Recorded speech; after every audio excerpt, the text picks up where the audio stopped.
Hello, hello, hello, hello, hello, hello. So, hi everyone. Uh, my name is Dilshad. I am from IIT Dhanbad and I am here to discuss today's Leetcode contest, weekly contest 484. Okay, so let's start the discussion. So, let's move on to the first question.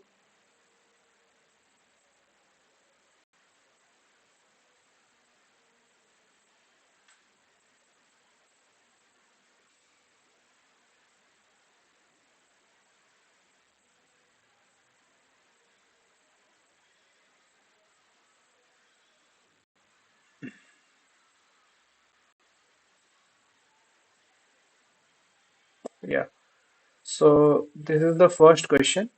Let's read the question first. We are given a string of English alphabets and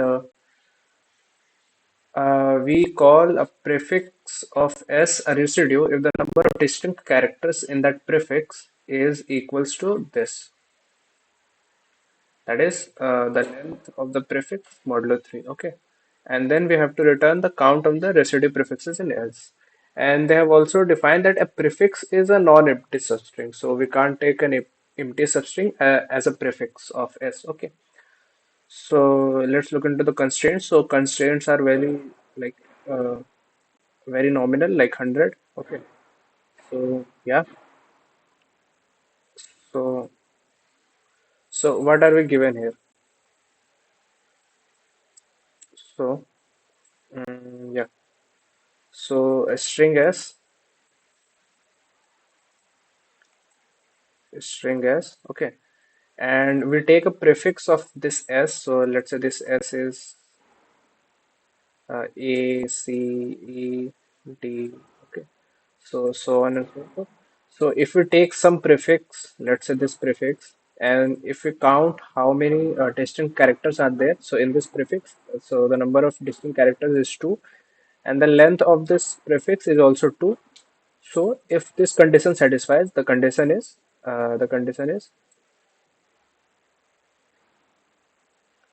so the condi so the condition is length modulo 3 is equals to what? The number of distinct characters. Number of distinct characters.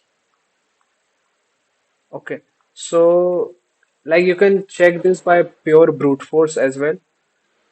Okay, so this is not a very hard condition to check. Since the constraint, since the length of the string is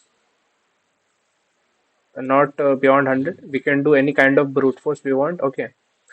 So yeah, so what we can do is we can iterate from the start and till ith index. Let's say our prefix is from one till ith index. Okay, and then I'll use a set. I'll use a set to uh, to insert all the characters from this prefix into this set, and the size of this set will denote. Uh, so the size of this set will denote what? It will denote the number of distinct characters. Okay, distinct characters. So if I just so let's say that set has the name what? Let's say st. Okay, so st dot size would denote what? St dot size would denote number of distinct characters, right? And we just have to check if this is equals to what? Length is what? Length is I. So if it is equals to I modulo 3, then we would update our answer, but we'll increment our answer. Okay. So let's move on to the code. So this is what I have done here. So I have taken the set. I have named it as what? C. Okay. Uh, you can take here the set of characters as well. I have taken a set of it. It won't really make a difference because every character is mapped to some numerical value. Okay, and that is the sky values, a sky table. Okay, so I have taken a set and then I'm inserting its characters in it. Okay, and then if I'm just checking that if the length modulo 3 is exactly equals to the number of distinct characters in it. Then I'll increment my answer by 1 and then I'll return my answer. Okay. So what is the time complexity of this? So the time complexity is,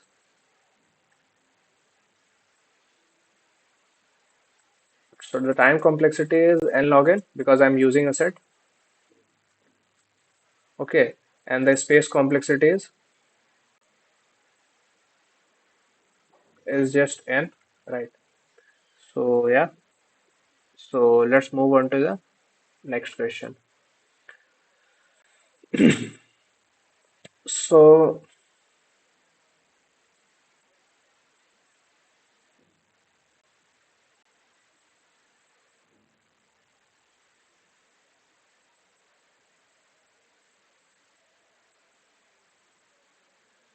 so yeah. So this is the second question.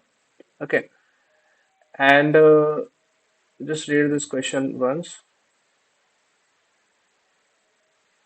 No, I guess this was the second question. So let's read this question for once.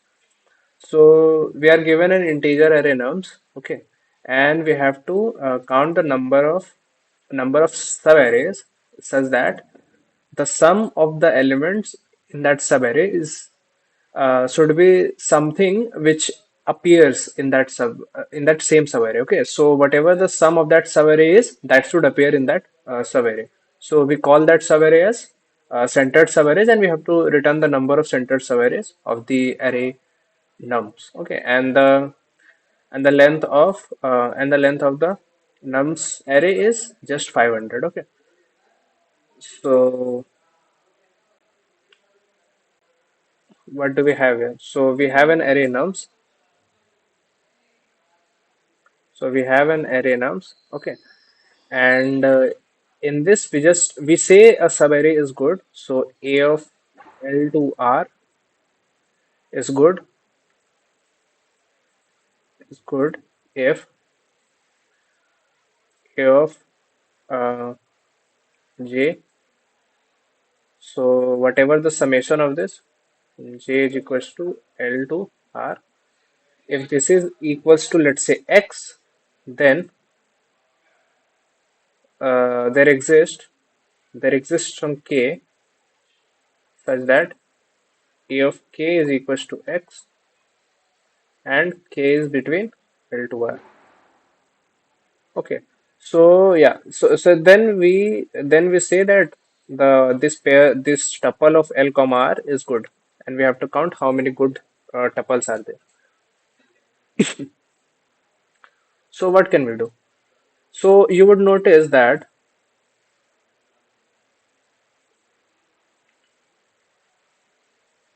so you would notice that n is less than or equals to 500. Okay, and you would also notice and then you notice that the number of subarrays number of subarrays is just n square, right? I mean, it is precisely n into n minus 1, but still n into n minus 1 by 2. So these are the number of, sorry, n into n plus 1 by 2. So these are the number of subarrays, but it is of the order of n square, right? So, and to check for every subarray, like what is the easiest way to check if some element appears in a subarray? And what is the sum of that subarray, and if some element appears in that subarray. So like the easiest way is just iterating. So easiest way will just iterate from L to R. So we can check in O of n, right? Or rather O of length. Okay, so length is the length of the subarray, right? That is length. So we can check in O of length, which is like O of n. Okay. So the overall complexity, if I just try to brute force through every subarray and then check if this subarray is good or not. So the overall complexity would be n cube, right? And since n is 500, n cube is acceptable. Okay. So maybe maybe if n cube log n may or may not be acceptable, but I guess n cube is acceptable. Okay. So what we can do, uh, we can iterate through every distinct subarray, iterate through every distinct subarray, every distinct subarray. Okay, and then just check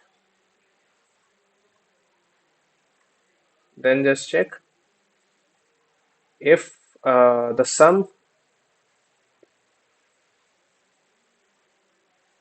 appears in that subarray, right? So let's see the code. Let's see the implementation of this. So what I had done here,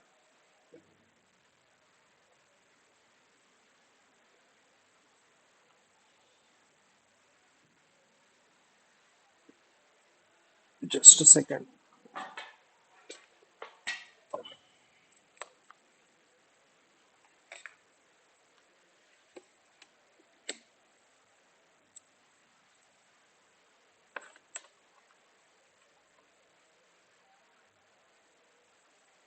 So yeah,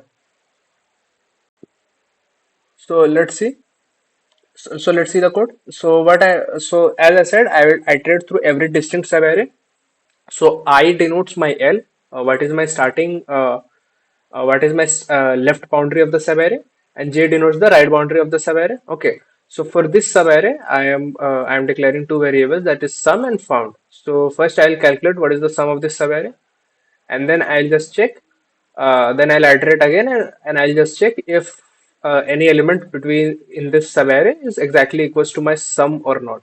If it is, then I'll make found equals to one, and then I'll just increment my answer. Okay. So that is that for this question. So the overall time complexity is overall time complexity is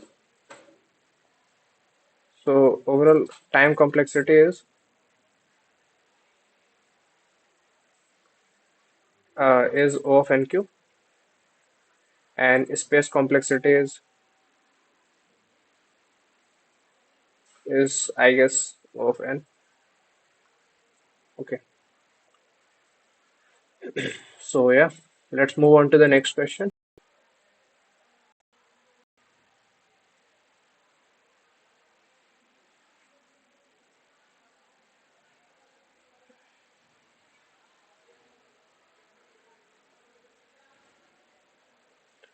Okay, so yeah, we are given an array. Let's read this question. We are given an array words of n strings. Okay, so we are basically given n strings. Each string has the same length, which is m, and it contains English alphabets. Okay, so and two strings s and t are called similar if we can apply the following operation and make them equal. So we either choose S or T and replace every letter in the chosen string with the next letter in the alphabet cyclically.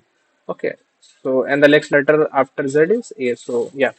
So we'll just we'll replace A with B, B with C, and so on. Okay. So after doing this transformation as many times as possible, can we make S equals to T? So if we can make S equals to T, then we say that they are good. Okay, so like we have to count the number of pair of indices I comma j such that the ith string and the jth string are similar. Okay, like we can make them equal by using this operation, and we have to return the number of such pairs. Right. Let's look into the constraints for once. So n is 1e5 and m is also 1e5, but the important question is this over here. So the summation of the length of all the strings is not exceeding 1e5, that is 10 to the power 5. Okay. And one more important constraint related to the question is that the strings only contain lowercase English letters. Okay, so this is important while building our solution. So by the way, first to solve this question, first we'll have to specify the condition, the easiest condition by which we can say that yeah, these two strings can be made equal to each other. Okay, so let's try to apply the operation that was set. So let's say I have a string s.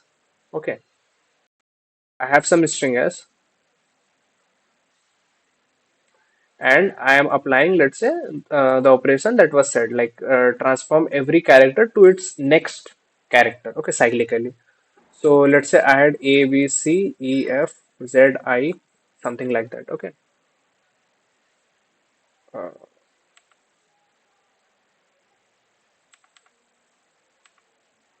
A, B, C, E, F, I, Z, X, something like that, okay. So if I apply this operation, then what would happen? It would have, so A would become B, B would become C, D, E would become F, F would become G, I would become J, Z would become A, X would become Y, right?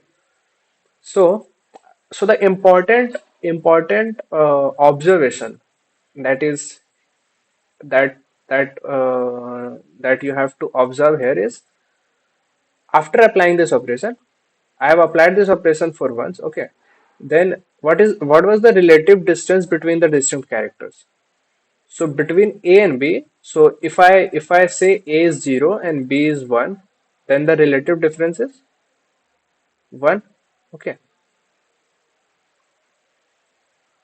it is 1, right? And from B to C is also 1. C to E is 2, E to F is 1, F to I would be something, F G H I G H I. So it is 3, right? So similarly, some difference would be here, and you would notice the difference here would be like the difference between B and C is also 1, C and D is also 1, D and F is 2, F and G is 1, and G and J is 3. Okay, and you would notice that the same difference is being followed. Okay, so the same difference would be followed here as well, like here and here. So the point I'm trying to make is if you apply one operation on any string S, the relative distances between its adjacent characters would remain same under the modulo 26. Okay, so this under the modulo 26 constraint is important. So I'm saying is S of I minus F S of I plus 1 before the operation before the operation is equals to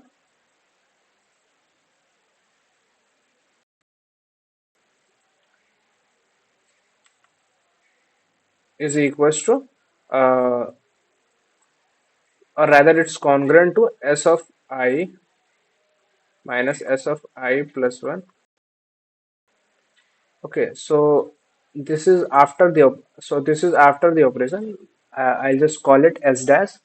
Okay, so S dash over here, S dash over here, under mod what? Under mod 26.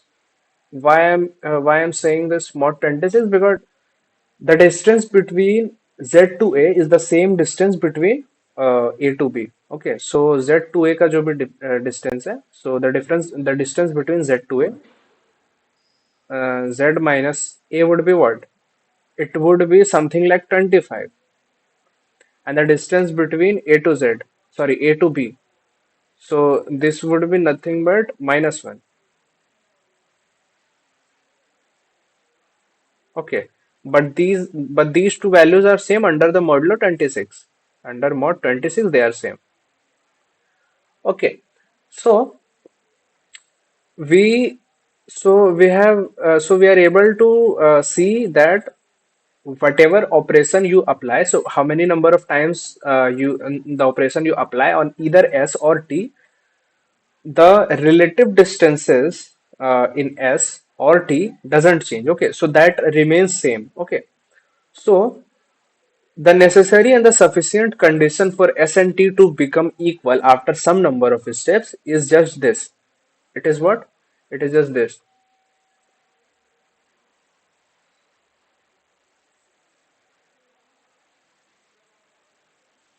Yeah. So the necessary and sufficient condition for S and T to become equal after some number of steps is just this. So if I make some difference array, so if I make some difference array, difference one of S, and if I make some difference array two of T, okay.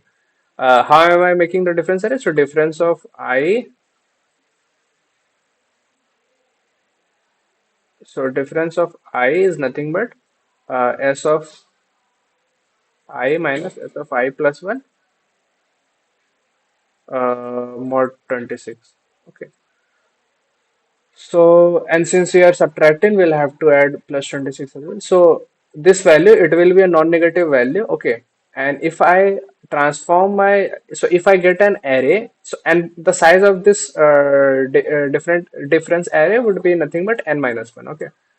So, if I make an n minus 1 length of array of this s, and if I do the same with t, if they're exactly equal. So, if difference of 1 is equals to difference of 2, then only we would be able to make s equals to t.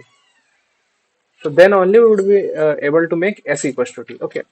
So, and we have to count how many pairs of strings are there which satisfies this. Okay. So our approach can be something like this. So we'll iterate through every string that is there in the array. Okay. And for each of that string, so let's say si, we'll get some difference array.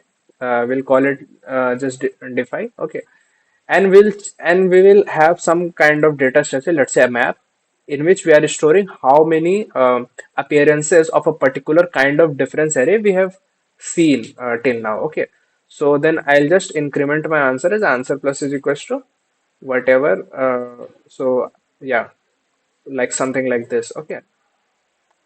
So if MP denotes that map, which counts how many, how like what is the number of times this particular difference array has appeared till now. Okay. So I will increment my answer like this, and then I'll do what? I'll just do MP of difference of one plus plus. Okay. So something like that. My approach can be something like this. So let's just see the implementation for once.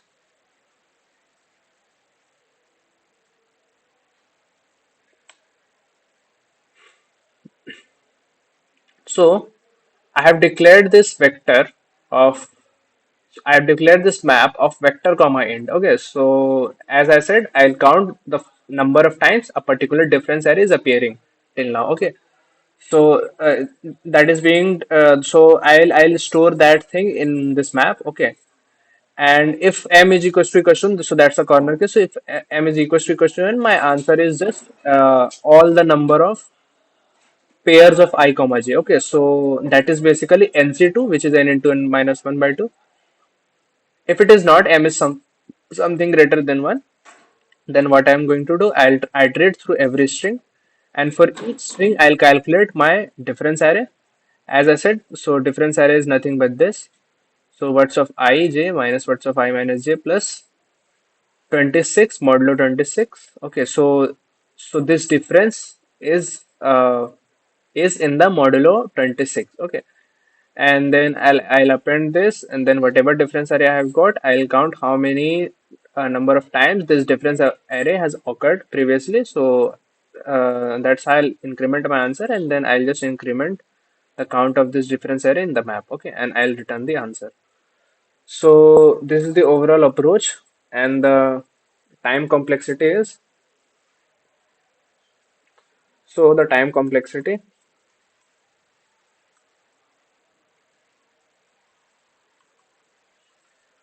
So the time complexity is n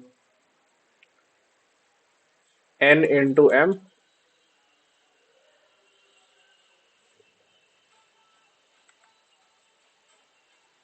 N into m log n. Okay.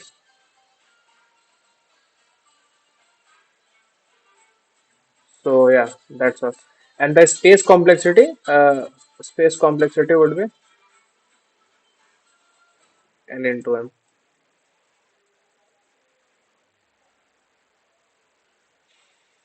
So let's move on to the next question. So yeah, so let's read this question first. We are given an integer array nums, and we are also given two integers k and m, we have to perform at most k operations such that in each operation we may choose an index I and increase the nums by 1. Okay, and return an integer denote we have to return the maximum possible bitwise and of any subset of size m. Okay, after performing up to k operations.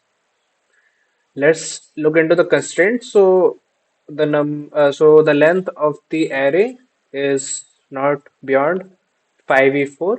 Okay, and yeah, and then k can be 1e9 as well, and m is between 1 to n. Okay, so let's see the question.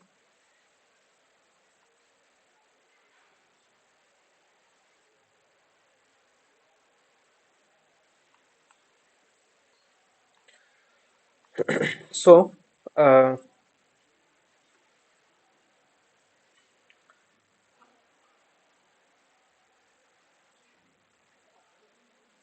so what we are given? We are given an array A. Okay, we are given an array A, and we are given m and k as well. Okay, what operation I can do? I can choose any element AI. I can choose AI and I can make AI plus 1. Okay, so yeah, like I can make it equals to that. So I can do this operation at most k times. Okay, and what we have to do? We have to find the maximum possible and so bitwise and uh, of a subset of size m. Okay, of a subset of size m after doing this operation at most k times. Okay, so if I take some subset from here of size m and then I take the bitwise and then so that and has to be maximized. Okay, so that is we have been asked. So first of all, the first and foremost operation is if I can make and so let's say my answer so let's say my final answer is something. Let's say my final answer is something. Then if it has ith bit present, so if I can make ith bit present in it, so if I can have ith bit present in it, ith bit present, if I can make that possible, then I will make that possible first. Okay, I don't really need to care about the bits after that. Okay, so I don't really need to care about 2 ki power I minus 1 or 2 ki power I minus 2, है ना? So if I can make 2 ki power I in this answer, then I'll make that first because the summation of all these bits would still be less than 2 ki power I. Okay. So first, so if I can make the so I'll what I will do, I will traverse through the largest bit to the smallest bit, and then I'll see that if I can make this bit uh, as set in my final answer or not. Okay, so if that is possible, then yes. Otherwise, we will not make this set bit as one, and then I'll move on. Okay, so how do I check if I can make some bit as set in my final answer? How do I check that? So,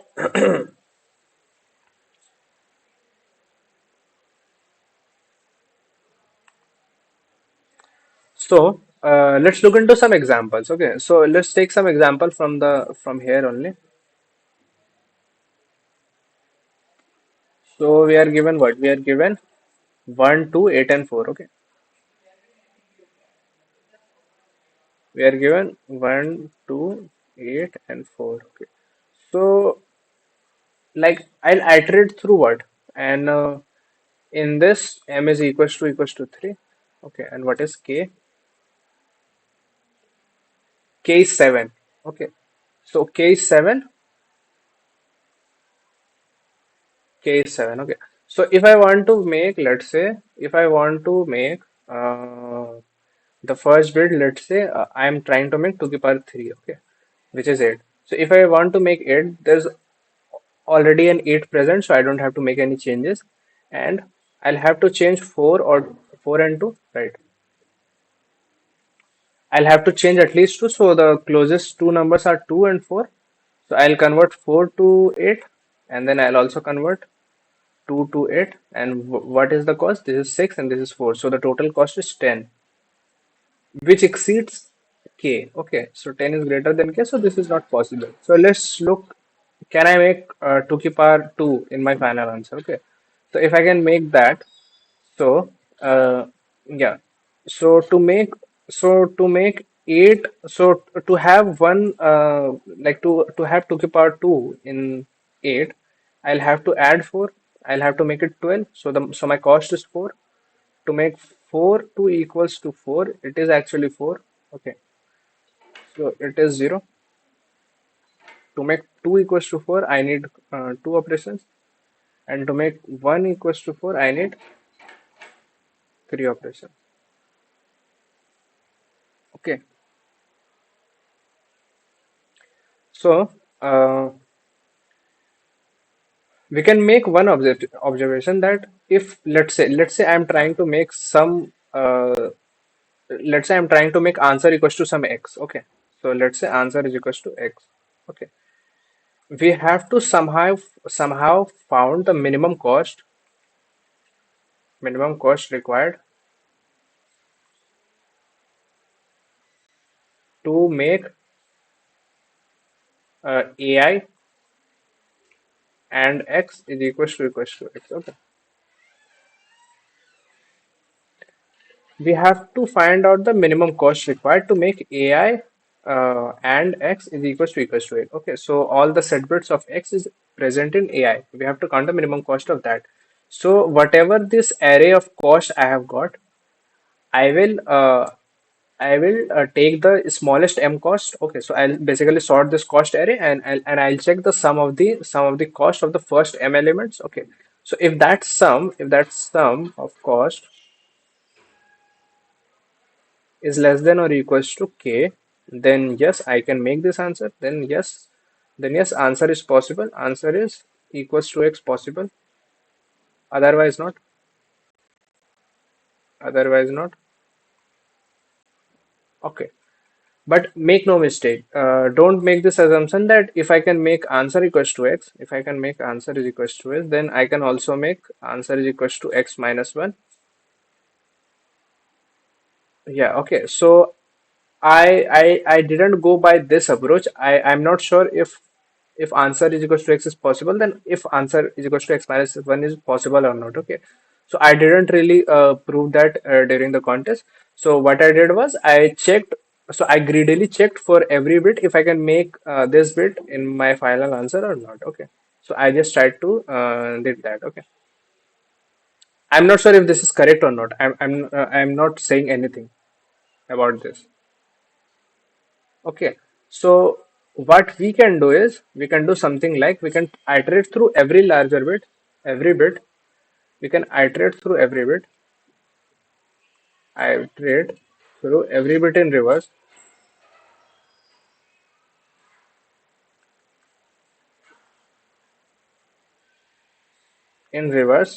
and check if I can add this bit in my final answer or not.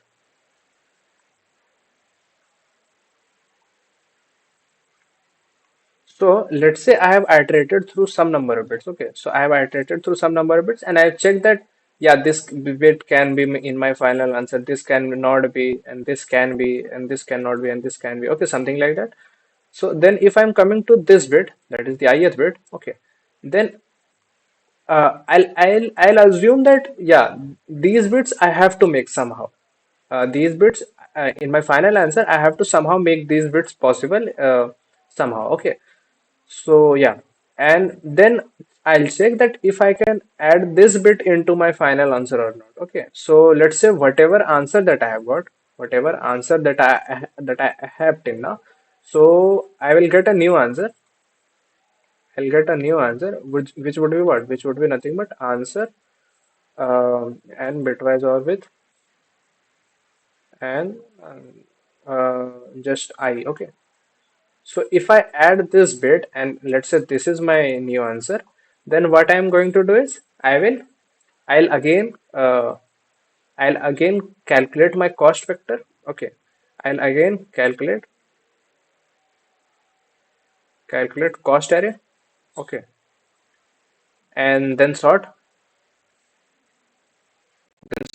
and if the first m elements, sum of the first m elements, okay, is less than or equals to k, then yes, this is possible. Otherwise, it is not. Okay. So if it is possible, then I will add this bit into my final answer. Otherwise, I will not. Okay.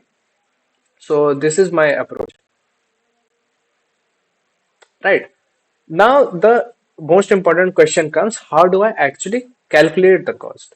If I want to make want to make AI if I want to make AI m percent x is equals to x, what is the most optimal way to do this? Okay, right. So let's say I'm saying this x as my target. This is my target. Okay, target, and this is my initial number. Okay, so so I have to find, and obviously I'm always going to increment x, like I'm always going to increment AI by one. Okay, so my question basically becomes, and I have to find the minimum number of operations required, right? So the question basically becomes, I have to find the smallest y greater than or equals to AI, such that y m percent x is equals to x. Okay, so my question transforms into this. Now, now again, how do I find this y? How do I find this y? Okay, so let's look into this. Let's say I have my number as 10110, okay, and I have my target as 11010, something like this. Okay, so the first bit, it is set in both of them. Okay, so it doesn't really matter. We can move on. So the second bit, so this is my AI, and this is my target. Okay, so so in target, we have this bit as set, and in here it is not as set. Okay, so if this situation ever comes, like my AI is less than target. Okay, so what I'm going to do is I am obviously going to add the required number of the required number, so that a set bit comes here. Okay, and what would be the smallest to do it? Like we can transform this as something like 1 1, and then I'll just make all the other bits as 0. I'll make all the next elements as 0. Okay, but we also have to check that after this bit in the target, if there is any set bit, then I'm just going to set that as well. So if I'm going to make this 0 as 1. Okay, so this is my final y. This is my y. Okay, and whatever y minus AI is, that is my cost. That is my cost. Okay, and what if what if it is 0 in both of them? So if it is 0, then we can actually move on, right? If it is 1 in AI and 0 in target, so if it is like this,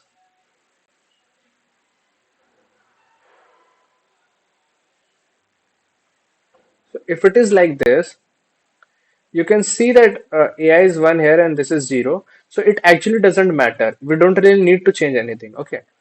So if this is the case, we don't really need to change anything. We can actually just move on. Okay. So yeah, and if it is 1 in both of them, then again we don't have to do anything. We can just move on. And if it is 0 0 in both of them, then again we can just move on.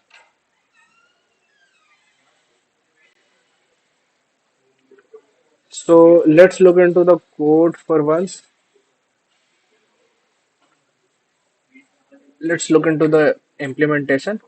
So as I described, I am going to iterate through every bit in reverse, and then I'm maintaining this mask. Okay, so this mask is just my final answer. So whatever number of bits that I can add in my final answer, that I am keeping it an in mask. Okay, so my new mask would be what? I'll just take the OR with the ith bit. Okay, and then I'm going to calculate my cost to convert this AI into which has all the set bits present in the new mask. Okay, then I am checking what is my total cost required to do this. If this cost is less than or equals to k, then yeah, I can take that bit into my final answer, and then I can just return uh, the mask as my final answer. Okay, so the main thing here is calculating the cost. Okay, so to calculate the cost, I have made this function. So x is my initial number and t is my target. Okay. So if it is already equal, then I am just going to return it equals to 0. Okay. V is my y. The y that I have described in my explanation, that is just v. Okay. So what is y? Y is basically y is the smallest number greater than or equals to ai such that y and x is equals to x. Okay. So then I'm checking if this jth bit is present in t on t, and if it is present in x. Okay.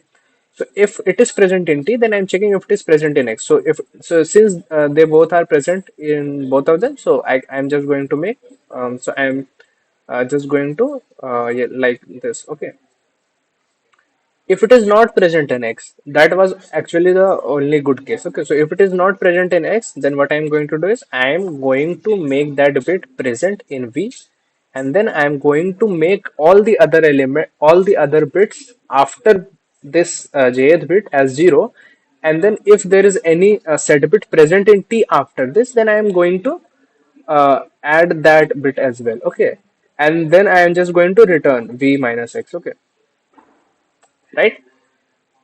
And this is the case when the bit in target is 0. Okay, so if the bit in target is 0, then we just have to check if the bit in initial number is set or not. If it is set, then I am going to add this bit in my y, otherwise not. And my final answer, like my final cost, would just be v minus x. Okay, y minus x, right? So yeah, and this is how I calculate cost. Then I'll just check if the smallest m cost, the sum of that is less than or equals to k or not. If it is, then yes, I can make my answer as mask. Otherwise, I cannot. So yeah, this was the overall approach. Uh, what is the time complexity of this? So the time complexity is nothing but the time complexity is so the time complexity is log of a, because I am iterating through every bit in reverse, into then to check the cost, I again have to do log a computations. Okay, so this is overall n into log square a. Okay, so this is big O of that, right?